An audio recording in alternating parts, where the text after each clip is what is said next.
नमस्कार दोस्तों, welcome on ML classes. ML classes पर आप सभी साथियों का हार्दिक स्वागत है। दोस्तों, यूपीपीएससी परीक्षा के बहुत दिन नहीं रह गए हैं।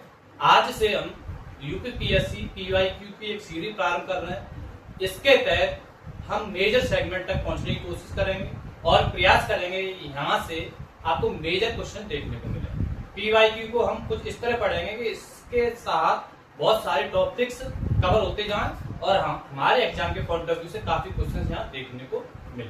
प्रारंभ करते हैं यूपीपीएससी पॉलिटी के सेगमेंट के साथ। पॉलिटी के सेगमेंट में हम 2025 के क्वेश्चन पहले देखेंगे, इसके बाद 2024 और इस तरीके से कंटिन्यूस हर टॉपिक वाइज सारे पीवाईक्यू एग्जाम से 2 महीने पहले अर्थात सितंबर महीने में पूरे हो जाएंगे। इसके साथ साथ फिर आपके लिए कुछ समय बाद रेगुलर बेसिस पर हम आपके लिए करंट अफेयर की सीरीज भी लेके आते रहेंगे और छोटी छोटी सीरीज भी लेके आते रहेंगे। तो कोशिश करेंगे कि इन छोटी छोटी सीरीज के माध्यम से आपका संपूर्ण सिलेबस कवर हो जाए। प्रारंभ करते हैं आज के पहले प्रश्न के साथ। आज का पहला प्रश्न है, नई अखिल भारतीय सेवा बनाने के प्रावधान से संबंधित पहला प्रश्न क्या कहता है? नई अखिल भारतीय सेवा बनाने के संदर्भ में निम्नलिखित में से कौन से कथन सही है? पहला कथन, राष्ट्र हित में राज्यसभा नई अखिल भारतीय सेवा बनाने का प्रस्ताव पारित कर सकती है। दूसरा कथन, नई अखिल भारतीय सेवा बनाने का प्रस्ताव राज्यसभा में कुल सदस्य संख्या के 2/3 बहुमत से पारित होना चाहिए। दोस्तों, अगर कथन पहले की बात करें, राष्ट्र हित में राज्यसभा राष्ट्र हित में अखिल भारतीय सेवा से संबंधित बनाने का प्रस्ताव पारित कर सकती है। इसे यह एक विशेष शक्ति के रूप में इसके पास शक्ति है और ये आर्टिकल 312 के तहत इसे यह विशिष्ट शक्ति प्राप्त है। आर्टिकल 312 के तहत राज्यसभा अखिल भारतीय स्तर की जो भी सेवा है उनके लिए प्रावधान बना सकती है। दूसरा कथन, नई अखिल भारतीय सेवा बनाने का प्रस्ताव राज्यसभा में कुल सदस्य संख्या के 2/3 बहुमत से पारित होना चाहिए। यह कथन गलत है।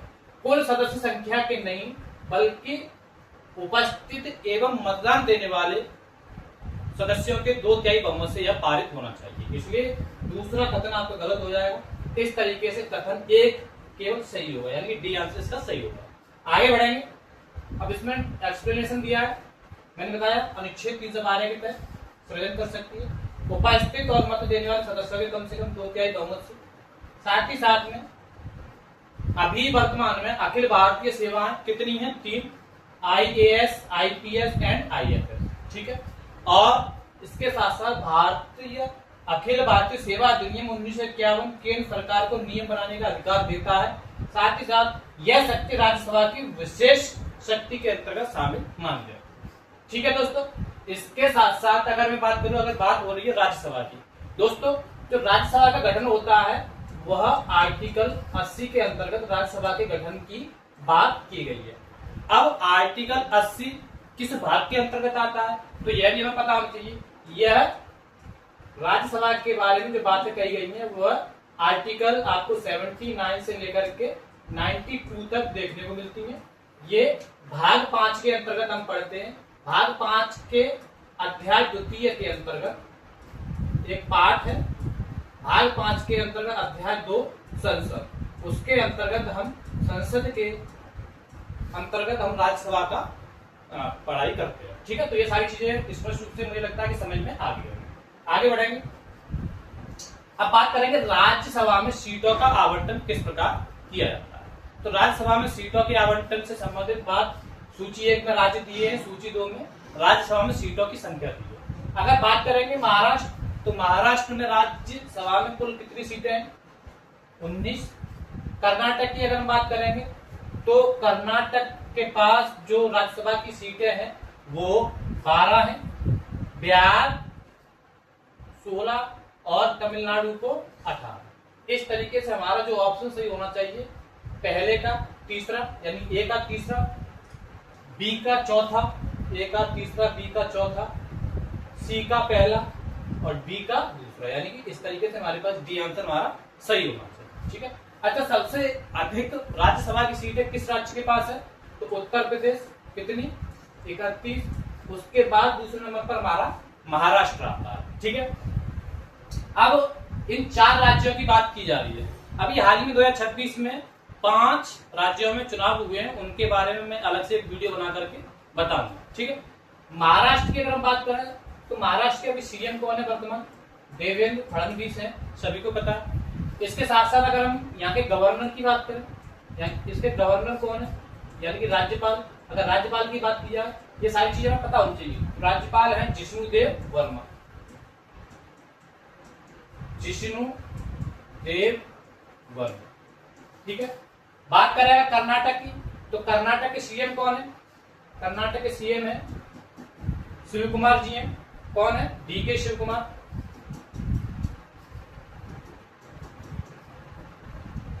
अगर यहाँ के गवर्नर की बात करें तो गवर्नर कौन हो जाएंगे? गवर्नर इसकी अगर बात करें गहलोत जी हैं, थारचंद गहलोत। तो ये पता होना चाहिए, थारचंद गहलोत इसके गवर्नर है। बिहार की अगर हम बात करेंगे, बिहार में सीएम कौन है? सम्राट चौधरी। और अगर गवर्नर की बात करेंगे तो यहाँ के गवर्नर जो है सैयद हुसनैन साहब है। कौन? सैयद हुसनैन। ठीक है।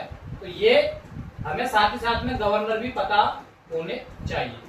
इसके अलावा अगर तमिलनाडु की बात करें, तमिलनाडु के सीएम सभी को पता है, विजय थालापति जी हैं। और यहाँ के अगर गवर्नर की बात करेंगे तो गवर्नर यहाँ के कौन हो जाएंगे? राजेंद्र विश्वनाथ। राजेंद्र विश्वनाथ। तो साथ ही साथ में हमें ये सारी चीजें भी पता होनी चाहिए। ठीक है। उत्तर प्रदेश के सभी को मालूम है, उत्तर प्रदेश के सीएम योगी आदित्यनाथ जी हैं।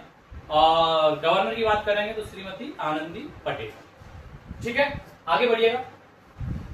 तो वही सारी चीजें दी हैं। अच्छा, ये जो राज्यसभा में सीटों का जो बंटवारा होता है किस अनुसूची के अंतर्गत आता है? 4थी अनुसूची के अंतर्गत राज्य और केंद्र शासित प्रदेशों को राज्यसभा में सीटों के आवंटन का प्रावधान किया गया है। ठीक है। ये सारी चीजें पता होनी चाहिए। अब हम इसके सारी अनुसूचियां भी जान लेते हैं। ठीक है। देखिए, मूल संविधान में अगर हम अनुसूची की बात करें कुल 8 अनुसूचियां थी।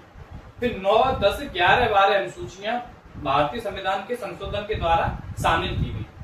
ठीक है। तो ये सारी पहली, दूसरी, तीसरी, चौथी, पांचवी, छठवीं ये सारी अनुसूचियां आप इनका स्क्रीनशॉट लेकर के रख सकते हैं और इसके माध्यम से आप पढ़ सकते हैं। ठीक है। इसी तरीके से आप ये टोटल 12 अनुसूचियां हैं, आप देख सकते हैं और इनको अच्छे से पढ़ सकते हैं। ठीक है। आगे बढ़ेंगे।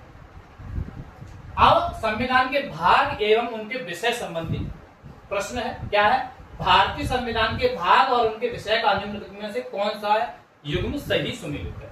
पहला बात करेंगे भाग 4A के अंतर्गत मौलिक कर्तव्य फंडामेंटल ड्यूटीज की बात की गई है क्या? भाग 6 के अंतर्गत राज्य की बात की गई है क्या? भाग 11 के अंतर्गत नगर पालिकाओं की बात की गई है क्या? तो दोस्तों, भाग 4A के अंतर्गत मौलिक कर्तव्य की बात है, सही है। भाग 5 के अंतर्गत राज्य की बात है, बिल्कुल सही है। ठीक है। और भाग 11 के अंतर्गत नगर पालिकाओं की बात नहीं की गई है। इसके अंतर्गत जो बात की गई है वो भाग 11 के अंतर्गत क्या आता है? राज्य और संघ के बीच कैसा संबंध है, उसके बारे में भाग 11 में बताया गया। इसलिए ये वाला तो आपका गलत हो जाएगा। केवल कौन कौन से सही होंगे? पहला और दूसरा। पहला दूसरा किसमें आ रहा है? ए। ठीक है।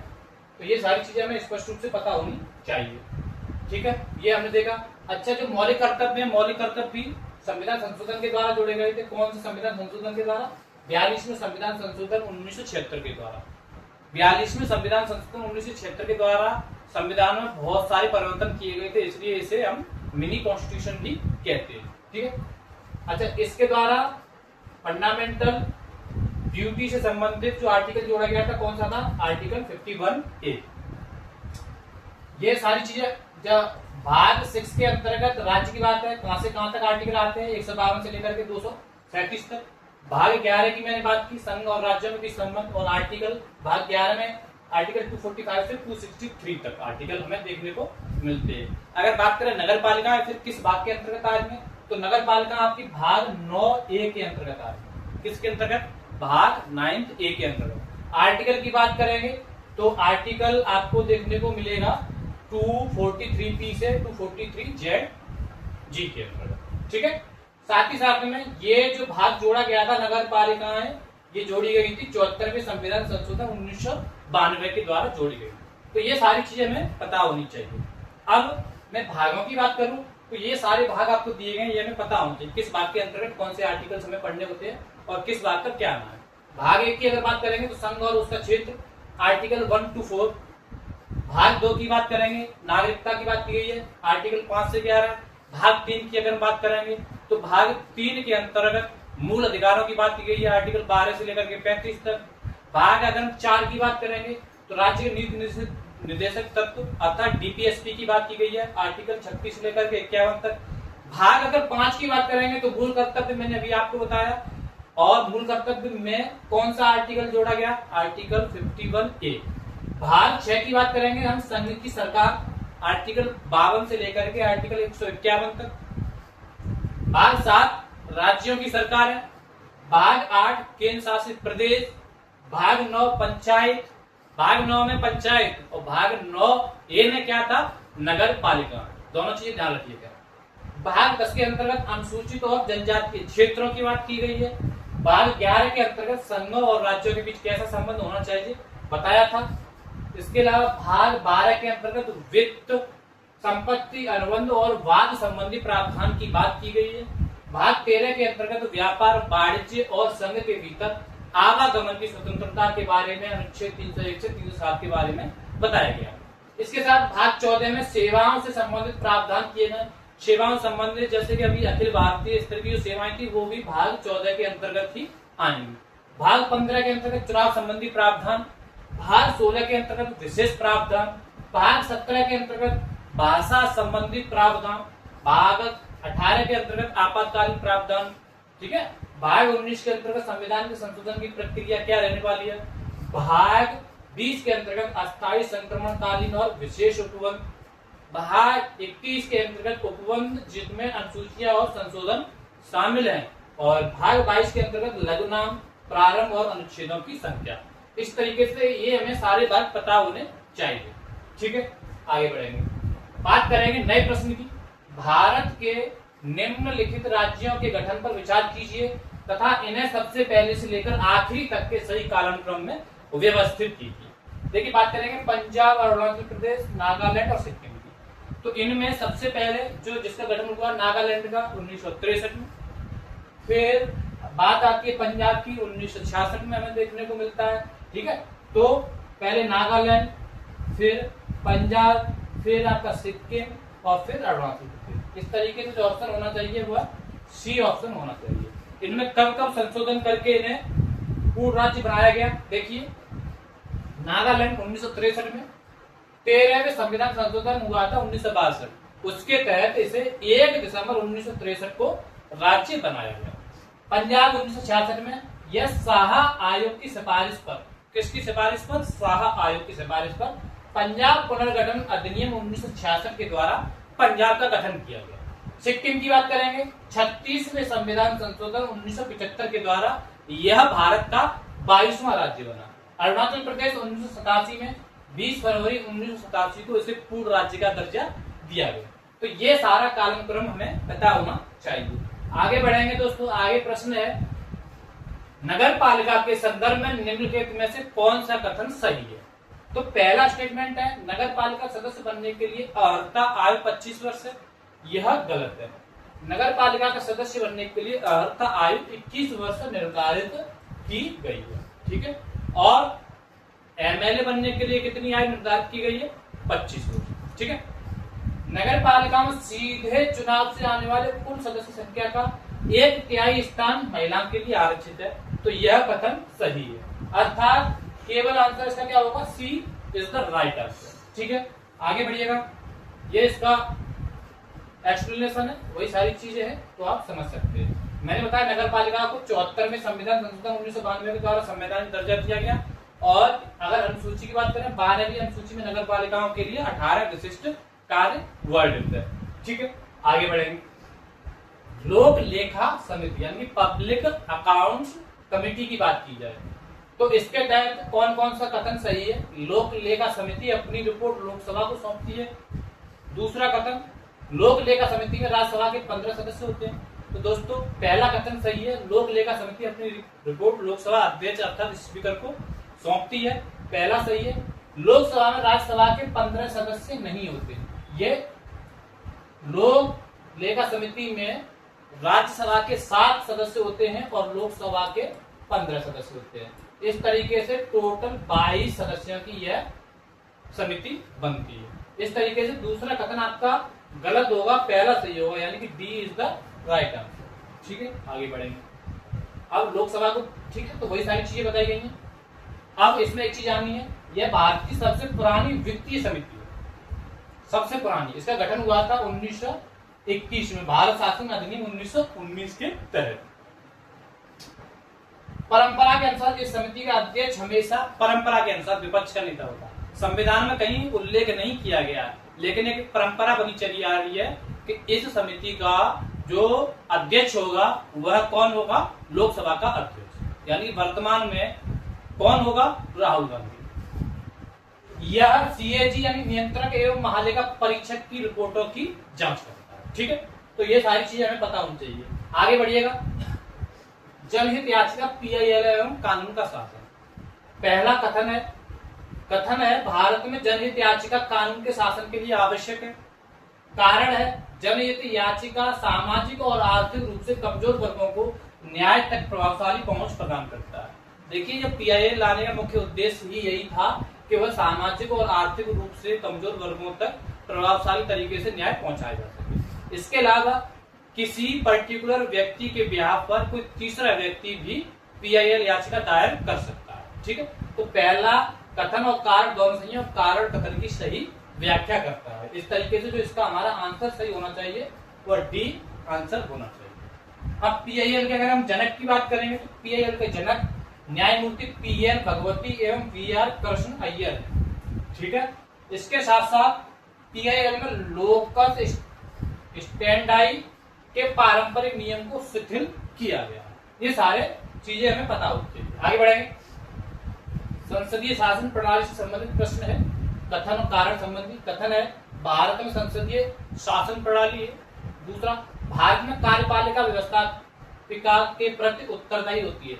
व्यवस्थापिका का तात्पर्य है विधायिका, कार्यपालिका का तात्पर्य है मंत्रिपरिषद। तो मंत्रिपरिषद सामूहिक रूप से विधायिका के प्रति उत्तरदायी होती है। और भारत में जो प्रणाली है वो संसदीय शासन प्रणाली है। भारत में संसदीय शासन प्रणाली कहां से ली गई थी, तो यह ब्रिटेन से ली गई थी। सभी को पता है, यह ब्रिटेन से ली गई थी। इस तरीके से पहला और दूसरा दोनों सही है, और कारण कथन की सही व्याख्या कर रहा है। इस तरीके से इसका डी आंसर आपका सही हो जाएगा। ठीक है दोस्तों, आगे बढ़ेंगे। तो वही सारी चीजें इसमें बताई गई है। ठीक है, अब ब्रिटेन में संसद संप्रभुत्व और भारत में संविधान सर्वोच्च। ठीक है, तो ये दोनों में अंतर है, हमें पता होना चाहिए। आगे बढ़िएगा। 42वां संविधान संशोधन एवं प्रस्तावना। मैंने आपको अभी बताया था कुछ देर पहले कि 42वां संविधान संशोधन को क्या कहा जाता है, मिनी कॉन्स्टिट्यूशन की संज्ञा भी दी गई है। इसके द्वारा कई संविधान में कई संशोधन किए गए थे। उसी के तहत एक प्रश्न है, 42वें संविधान संशोधन द्वारा भारतीय संविधान की प्रस्तावना में निम्नलिखित में से कौन से शब्द जोड़े गए हैं। पहला, समाजवादी, पंथ निरपेक्ष, संप्रभुता या गणतंत्र। इनमें से कौन कौन शब्द जोड़े गए। तो देखिए, अगर हम भारत की संविधान की प्रस्तावना पढ़ेंगे तो हम भारत के लोग भारत को संपूर्ण प्रभुत्व संपन्न समाजवादी पंथ निरपेक्ष लोकतांत्रिक गणराज्य बनाने के लिए, ठीक है, तो इसमें जो वर्ड आ रहा है, वर्ड सभी आ रहा है, लेकिन मूल संविधान में केवल संप्रभुता और गणतंत्र थे। समाजवादी और पंथ निरपेक्ष वर्ड जो जोड़े गए वो 42वें संविधान संशोधन के द्वारा जोड़े गए। 42वें संविधान संशोधन के द्वारा भारतीय संविधान की प्रस्तावना में 3 वर्ड जोड़े गए थे, एक समाजवादी, एक पंथ निरपेक्ष और एक अखंडता। ठीक है, तो इस तरीके से दिए गए ऑप्शन में से 1 और 2 सही आंसर होगा और 1 और 2 ऑप्शन डी में मिलता है। ठीक है, आगे बढ़ेंगे। तो इस तरीके से हमने ये चीजें देखी। आगे बढ़िएगा। अब अगला प्रश्न की बात करेंगे। सूची 1 को सूची 2 से सम्मिलित कीजिए और सूचियों को दिए गए कूट का प्रयोग कर सही उत्तर बताना है। ये वित्त आयोग दिए हैं, ये अध्यक्ष दिए हैं। वित्त आयोग किस आर्टिकल के अंतर्गत वित्त आयोग की बात की गई है, तो हमें सबको पता होना चाहिए कि कौन सा आर्टिकल है, किस आर्टिकल के तहत वित्त आयोग के बारे में बात की गई है। तो सबसे पहले आर्टिकल 280 हमें पता होना चाहिए। ठीक है, अब ये 11वां, 12वां, 13वां, 14वां बताने के कौन कौन इनके अध्यक्ष थे। ठीक है, अगर हम बात करेंगे तो जो 11वां था, 11वें के वित्तायोग के जो अध्यक्ष थे वो थे प्रोफेसर A.M. खुसरो। 12वें वित्तायोग की अगर हम बात करेंगे तो 12वें वित्तायोग के अध्यक्ष थे डॉक्टर C. रंगराजन। 13वें वित्तायोग की अगर हम बात करेंगे तो 13वें वित्तायोग के अध्यक्ष थे आपके डॉक्टर विजय L. केलकर। और 14वें की अगर बात करेंगे तो डॉक्टर Y.D. रेड्डी। ठीक है, इस तरीके से इसका जो आंसर होना चाहिए बी आंसर आपका होना चाहिए। ठीक है, अब हमने देख लिया 11वां वित्त आयोग, 12वां वित्त आयोग, 13वां वित्त आयोग और 14वां वित्त आयोग। प्रत्येक 5 वर्ष में राष्ट्रपति द्वारा नामित किए जाते हैं। आर्टिकल 280 के अंतर्गत इनका वर्णन किया गया। अगर मैं बात करूं पहला वित्त आयोग की स्थापना कब हुई थी? पहला वित्त आयोग आपका बना था 1951 में। पहला वित्त आयोग जो आपका बना था वो 1951 में बना था। इसके अध्यक्ष कौन थे? तो इसके अध्यक्ष थे आपके के.सी. मिरोगी। बात की जाए 15वें वित्त आयोग की, तो जो 15वें वित्त आयोग की बात की जाए 15, ठीक है, ये कब से कब तक प्रभावी है? 2021 से 2026। और इसके जो अध्यक्ष थे वो कौन थे? L.K. सिंह। ठीक है, 16वें वित्त आयोग की अगर हम बात करेंगे, 16वें वित्त आयोग 2026 से 2031 तक रहेगा और इसकी अध्यक्षता करेंगे अरविंद पनगड़िया साहब। कौन? अरविंद पनगड़िया।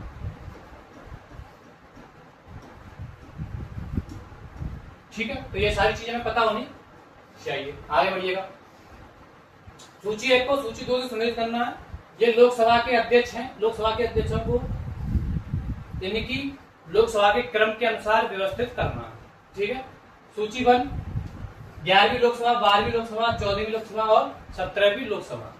तो अगर हम बात करेंगे 11वीं लोकसभा, 11वीं लोकसभा के जो अध्यक्ष थे वो कौन थे? तो P.A. संगमा 11वीं लोकसभा के अध्यक्ष थे। 12वीं लोकसभा के अध्यक्ष की बात करेंगे तो G.M.C. बालयोगी थे। 14वीं लोकसभा की बात करेंगे तो 14वीं लोकसभा सोमनाथ बनर्जी और 17वीं लोकसभा की बात करेंगे तो ओम बिड़ला। अब हमने देख लिया 11वीं, 12वीं, 14वीं, 17वीं। तो 13वीं की अगर बात करूं, इसमें 13वीं नहीं है। अगर मैं 13वीं लोकसभा की बात करूं तो 13वीं के कौन होंगे? तो 13वीं लोकसभा की अगर बात की जाए कौन थे? तो 13वीं के भी कौन थे? G.M.C. बालयोगी। यानी कि 12वीं और 13वीं में लगातार कौन रहे थे? G.M.C. बालयोगी।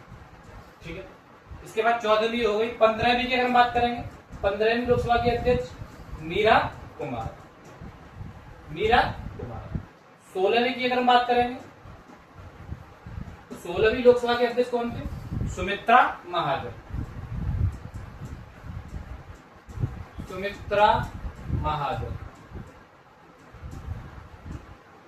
और 17वीं की अगर बात करेंगे ओम बिड़ला। 18वीं में भी कौन है? ओम बिड़ला। अभी वर्तमान में जो लोकसभा चल रही है वो 18वीं लोकसभा चल रही है। आगे बढ़िएगा। ठीक है, तो इस तरीके से अगर पहली लोकसभा के अध्यक्ष की बात करें तो पहली लोकसभा के अध्यक्ष कौन थे? गणेश वासुदेव मावलंकर, यानी जीवी मावलंकर, जो कब बने थे? 1952 ईस्वी में। 17 अप्रैल 1952 से पहली लोकसभा संचालित हुई थी। ठीक है, आगे बढ़िएगा। अब निम्नलिखित में से कौन फजल अली आयोग के अध्यक्ष थे? K T. Shah, K M. Padikkar, P. Sitaramayya, H.N. Kunzru. तो फजल आयोग के अध्यक्ष कौन थे? दोस्तों, फजल आयोग जो बनाया गया था 1953 ईस्वी में बनाया गया था। कब बनाया गया था? 1953 में। कितने सदस्यीय था ये? 3 सदस्यीय था। किसकी अध्यक्षता में बनाया गया था? फजल अली की अध्यक्षता में बनाया गया था। क्या कार्य था इसका? सरकार था राज्य पुनर्गठन आयोग के रूप में 3 सदस्यीय आयोग का गठन किया गया था, जिसकी अध्यक्षता फजल अली ने की थी। 2 अन्य मेंबरों के नाम क्या थे? तो 2 अन्य मेंबरों के नाम के.एम. पडिक्कर और H.N. कुंजरू थे। इस तरीके से इसका बी ऑप्शन सही हो जाएगा। ठीक है, आगे बढ़ेंगे। तो इसी के बारे में पूछा गया। नेक्स्ट प्रश्न, सूची 1 को सूची 2 से सम्मिलित कीजिए और सूचियों को दिए गए कोटि के अनुसार व्यवस्थित कीजिए। बताएंगे अगर संविधान सभा की समितियां, संघीय संविधान समिति के अध्यक्ष कौन थे? संघीय संविधान समिति के जो अध्यक्ष थे वो हमारे कौन थे? जवाहरलाल नेहरू। प्रक्रिया नियम समिति के अध्यक्ष कौन थे? तो प्रक्रिया नियम समिति के अध्यक्ष थे आपके डॉक्टर राजेंद्र प्रसाद। प्रारूप समिति के अध्यक्ष कौन थे? प्रारूप समिति के अध्यक्ष डॉक्टर बी.आर. अम्बेडकर। मौलिक अधिकार उप समिति के अध्यक्ष कौन थे? जे.बी. कृपलानी। इस तरीके से हमारा ऑप्शन सही होगा वो कौन सा जाएगा? ए का चौथा, बी का पहला, ए का चौथा, बी का पहला, सी का तीसरा और डी का दूसरा, यानी सी इज द राइट आंसर। ठीक है। अच्छा, अगर मैं बात करूं प्रारूप समिति में कुल कितने सदस्य थे, तो प्रारूप समिति के सदस्य हमें पता होना चाहिए टोटल 7 सदस्य। ठीक है, आगे बढ़ेंगे। अब मैंने आपको यहाँ दिखाया जितनी भी हमारे समिति थी, संविधान संबंधी समिति थी, उन ये सारी समितियां थी और ये सभी उनके अध्यक्ष थे। संविधान समिति की नियत समिति के अध्यक्ष डॉक्टर राजेंद्र प्रसाद, अभी बताया मैंने। संघ शक्तियां समिति जवाहरलाल नेहरू। प्रांतीय संविधान समिति सरदार वल्लभ भाई पटेल। वित्त एवं कर्मचारी समिति डॉक्टर बी.आर. अम्बेडकर। मौलिक अधिकार अल्पसंख्यक आदिवासी एवं बहिष्कृत क्षेत्र समिति सरदार वल्लभ भाई पटेल। न्यायिक एवं विधिक समिति डॉक्टर बी.आर. अम्बेडकर। प्रारूप समिति के अध्यक्ष डॉक्टर बी.आर. अम्बेडकर। प्रकाशन समिति के डॉक्टर सच्चिदानंद सिन्हा, जो कि संविधान सभा के अस्थायी अध्यक्ष भी थे। ध्वज समिति के अध्यक्ष डॉक्टर राजेंद्र प्रसाद। राज्य समिति के अध्यक्ष जवाहरलाल नेहरू। गृह समिति के अध्यक्ष सरदार वल्लभ भाई पटेल। तो ये सारे समितियों के अध्यक्षों के नाम हमें पता होना चाहिए। अभी कुछ आएंगे, हो सकता है इनमें से नेक्स्ट टाइम कुछ और आ जाए, है ना। तो इस तरीके से हम कंप्लीट समावेश करने की कोशिश कर रहे हैं पीवाईक्यू के माध्यम से। भारत में पंचायती राज संस्थाओं के संदर्भ में निम्नलिखित में से कौन सा या कथन सही है? दोस्तों, पहला है पंचायती राज संस्थाओं का कार्यकाल 5 वर्ष का होगा। दूसरा कथन है पंचायती राज संस्थाओं में आरक्षित स्थानों में से 1/4 स्थान अनुसूचित जाति एवं अनुसूचित जनजाति की महिलाओं के लिए आरक्षित होंगे। तो पहला, राज्य संस्थाओं का कार्यकाल 5 वर्ष होगा, यह सही है। लेकिन 1/4 स्थान नहीं बल्कि 1/3 स्थान अनुसूचित एवं अनुसूचित जनजाति की महिलाओं के लिए आरक्षित होंगे, इसलिए यह गलत हो जाएगा और ऑप्शन हमारा कौन सा सही होगा? डी। ठीक है, आगे बढ़िए। तो वही है अनुच्छेद 243 ई के अंतर्गत पंचायतों के कार्यकाल की प्रथम बैठक की तिथि से 5 वर्ष कार्यकाल होता है और SC/ST की महिलाओं के लिए 1/3 का प्रावधान है। कौन से आर्टिकल में बात की गई है? 243D क्लॉज 2 के अंतर्गत बात की गई है। 73वां संविधान संशोधन 1992 पंचायती राज से संबंधित है और भाग 9 तथा 11वीं अनुसूची में इसको पंचायतों को स्थान दिया गया है। इसमें कुल 29 विषय। ठीक है, आगे बढ़ेंगे। निम्नलिखित में से कौन सा भारत के संसद में वित्तीय समिति है? लोक लेखा समिति, मैंने बताया था पिछले। अब देखिए एक ही साथ 2 प्रश्न आए लोक लेखा समिति से। अभी पूछा था लास्ट क्वेश्चन में, कुछ क्वेश्चन पहले। लोक लेखा समिति भारत की सबसे पुरानी वित्तीय समिति है। प्राक्कलन समिति, ये भी वित्तीय समिति है। सार्वजनिक उपक्रम समिति, ये भी वित्तीय समिति है। अर्थात तीनों ही वित्तीय समितियां हैं। इस तरीके से आंसर हमारा बी सही होगा। ठीक है, अब सबसे बड़ी समिति कौन सी है इसमें? तो अगर हम बात करेंगे सबसे बड़ी जो समिति है वो कौन सी है? प्राक्कलन समिति। कौन है? प्राक्कलन समिति। इसमें कुल सदस्य कितने होते हैं? 30 सदस्य होते हैं और सभी के सभी किससे होते हैं? लोकसभा से होते हैं। फिर हम बात करेंगे लोक लेखा समिति में बता चुका हूं 15 लोकसभा से, 7 राज्यसभा से। और सार्वजनिक उपक्रम समिति में भी 22 सदस्य होते हैं, सेम 15 लोकसभा से, 7 राज्यसभा से। ठीक है, तो इस तरीके से ये तीनों समितियां सरकारी खर्चों और वित्तीय अनियमितताओं पर नियंत्रण रखती हैं। प्राक्कलन समिति भारत संसद की सबसे बड़ी समिति है। ये सारे पॉइंट हमें पता होने चाहिए। आगे बढ़ेंगे।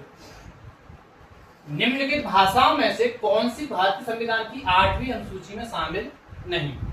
दोस्तों, नेपाली, डोगरी, बोडो, ये सभी भारतीय संविधान के संशोधन मूल संविधान में नहीं थी, लेकिन इन्हें संविधान संशोधन के द्वारा जोड़ा गया।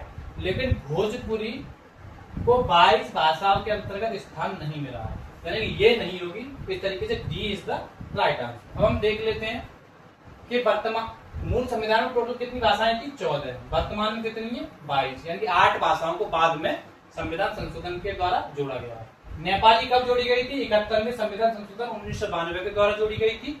बोडो एवं डोगरी एक साथ जोड़ी गई थी 92 में संविधान संशोधन 2003 के द्वारा।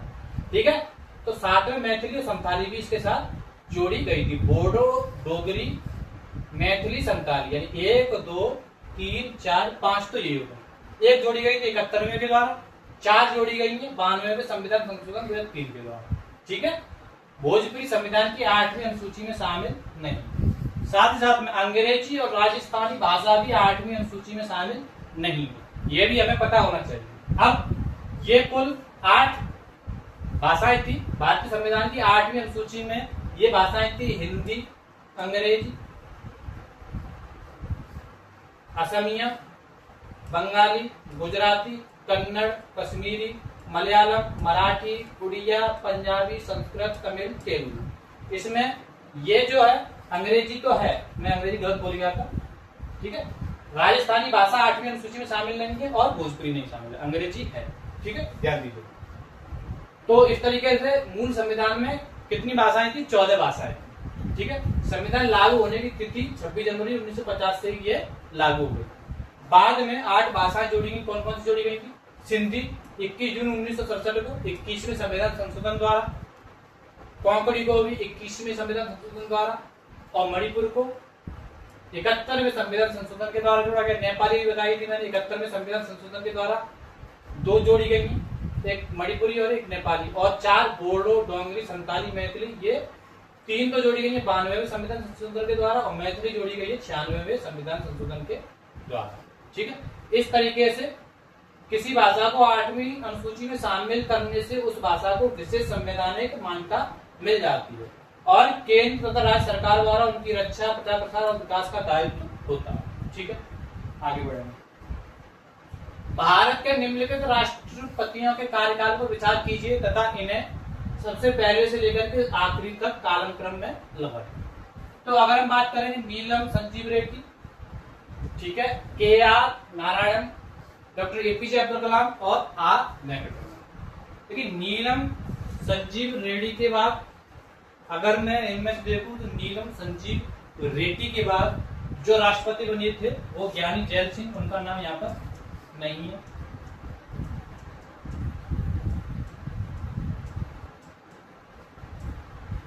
ठीक है, ज्ञानी जैल सिंह के बाद R वेंकटरमण बने। R वेंकटरमण के बाद आपके बने थे KR नारायण, और इसके बाद डॉक्टर APJ अब्दुल कलाम। डॉक्टर APJ अब्दुल कलाम के बाद कौन बने? श्रीमती प्रतिभा पाटिल, फिर प्रणब मुखर्जी, फिर रामनाथ कोविंद और अब द्रौपदी मुर्मू। इस तरीके का पूरा सीक्वेंस हम देख सकते हैं 1982 से लेकर। इस तरीके से इन ऑप्शंस के द्वारा अगर हम आंसर की बात करें तो पहला, चौथा, दूसरा और तीसरा, पहला चौथा दूसरा, यानी A is the right answer. ठीक है, इस तरीके से हम राष्ट्रपति को सही से कालक्रम में लगाया। नीलम संजीव रेड्डी 1977 से 82 तक, 82 से लेकर के 87 तक मैंने बताया ज्ञानी जैल सिंह, 87 से 92 तक R वेंकटरमण, R वेंकटरमण के बाद KR नारायण 97 से 2002, और 2002 के बाद डॉक्टर APJ अब्दुल कलाम 2007 तक। 2007 के बाद कौन बने थे? तो 2007 के बाद जो मैंने बताया श्रीमती प्रतिभा पाटिल, 2012 तक, 2012 से 17 तक प्रणब मुखर्जी, 2017 से 22 तक डॉक्टर रामनाथ कोविंद, और उसके बाद श्रीमती द्रौपदी मुर्मू। ठीक है, ये हमारा कालक्रम है। आगे देखिए, सूची 1 को सूची 2 सम्मिलित कीजिए, सूचियों को दिए गए कोड के अनुसार सही उत्तर चुनिए। अभी मैं अनुसूचियों की बात कर चलूंगा आपसे। अगर हम बात करेंगे कि 7वीं अनुसूची के अंतर्गत क्या आ रहा था, तो 7वीं अनुसूची के अंतर्गत संघ, राज्य और संघवर्ती सूचियां आ रही थी। ठीक है, 8वीं अनुसूची के अंतर्गत अभी तुरंत बताया है भाषाओं की बात की गई। 10वीं अनुसूची के अंतर्गत दल बदल के आधार पर अयोग्यता की बात की गई है।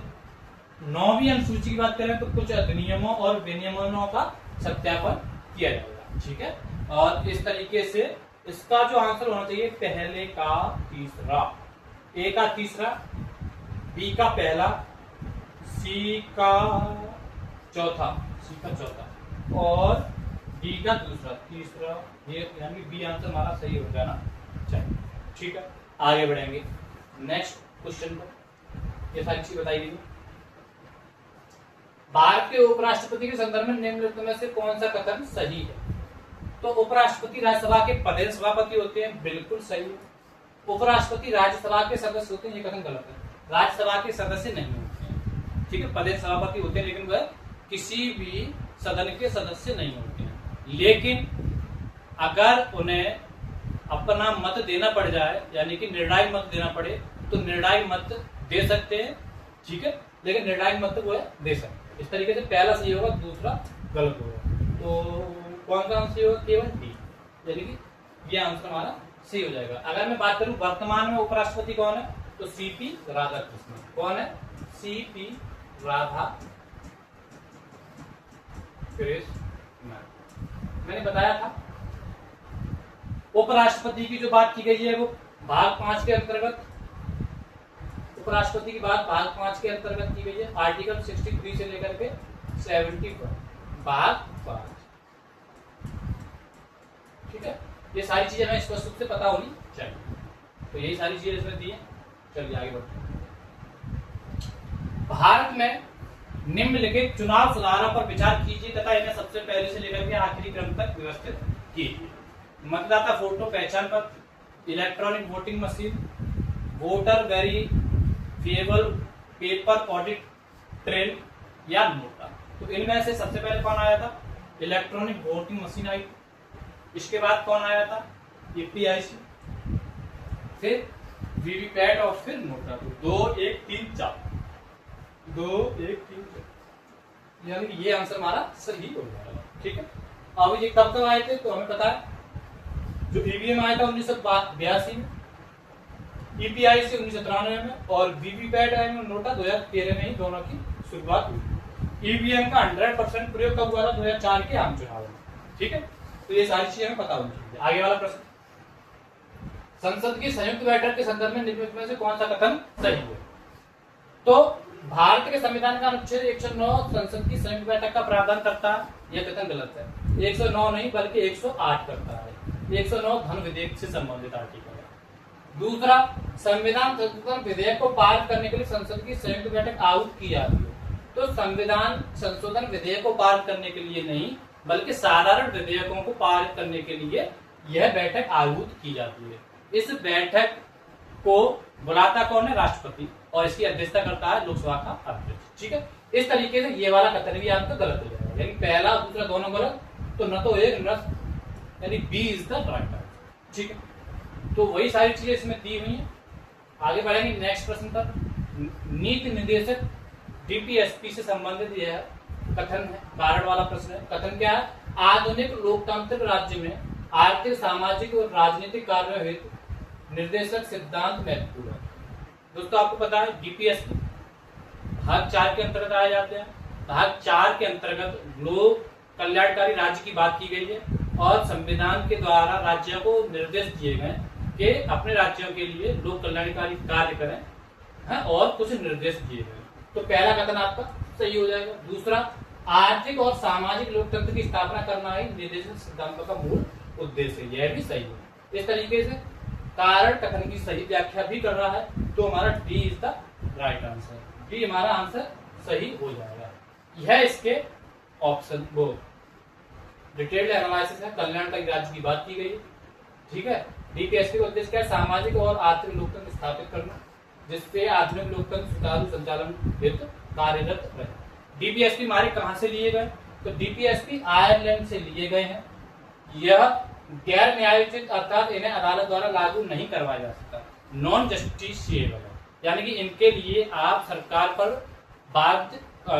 पर दबाव नहीं डाल सकते और ना ही कोर्ट में जा सकते। लेकिन भाग 3 के अंतर्गत मूल अधिकार जस्टिसिएबल है, उनके लिए आप सीधे सुप्रीम कोर्ट या हाई कोर्ट का दरवाजा खटखटा सकते हैं।